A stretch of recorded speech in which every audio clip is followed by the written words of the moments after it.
Sir Topham Hatt sat in his office listening to the noise outside. The passengers were angry. The station master came in. "There's trouble in the shed, sir. Henry is sulking, there's no train, and the passengers are saying this is a bad railway." "Indeed," said Sir Topham Hatt, "we cannot allow that." He found Gordon, James, and Henry looking very cross. "Come along, Henry, it's time your train was ready." "Henry's not going," said Gordon. "We won't shunt like little tank engines. That was Thomas's job. We are important tender engines. You fetch our coaches and we will pull them.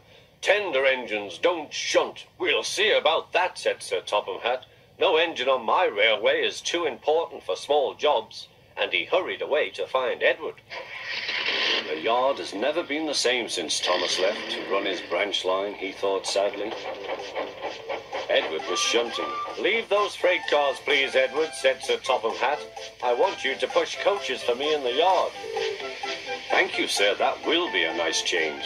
"That's a good engine. Off you go, then."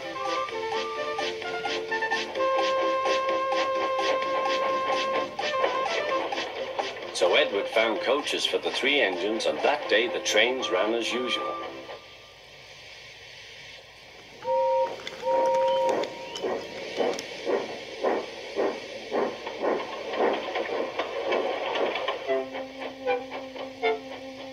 But next morning Edward looked unhappy. Gordon came clanking past, hissing rudely. "Bless me," said Sir Topham Hatt, "what a noise!"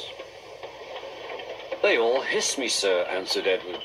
"They say tender engines don't shunt, and last night they said I have grey wheels. I haven't, have I, sir?" "No, Edward, you have nice blue ones, and I'm proud of you. Tender engines do shunt, but all the same, we do need another tank engine here."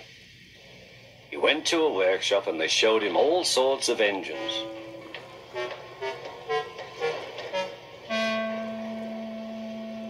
At last he saw a smart little green engine with 4 wheels. "That's the one," he thought. "If I choose you, will you work hard?" "Oh, sir, yes, sir."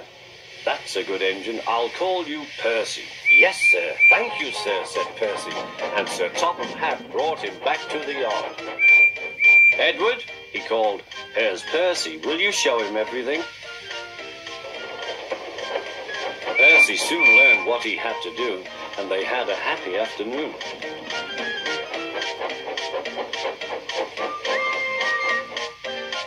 Then Henry came by, hissing as usual. "Chee!" went Percy. Henry jumped and ran back to the shed. "How beautifully you wheeshed him," laughed Edward. "I can't wheesh like that." "Oh," said Percy, "that's nothing. You should hear them in the workshop. You have to wheesh loudly to make yourself heard." Next morning, Thomas arrived. "Sir Topham Hatt sent for me. I expect he wants help," he said to Edward. "Shh, shh. Here he comes," replied Edward. "Well done, Thomas. You've been quick. Listen, Henry, Gordon, and James are sulking. They say they won't shunt like little tank engines. So I have shut them up, and I want you both to run the line for a while." "Little tank engines, indeed," snorted Thomas. "We'll show them." "And Percy will help too." "Oh, sir, yes, sir. Please, sir," answered Percy. Edward and Thomas worked the main line, greeting each other as they passed by. Percy puffed along the branch line. Thomas was anxious about Annie and Clarabel, but both driver and conductor promised to take care of them.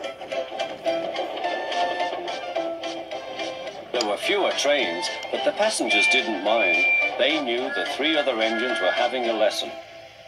Gordon, James, and Henry were cold, lonely, and miserable. They wished now they hadn't been so silly.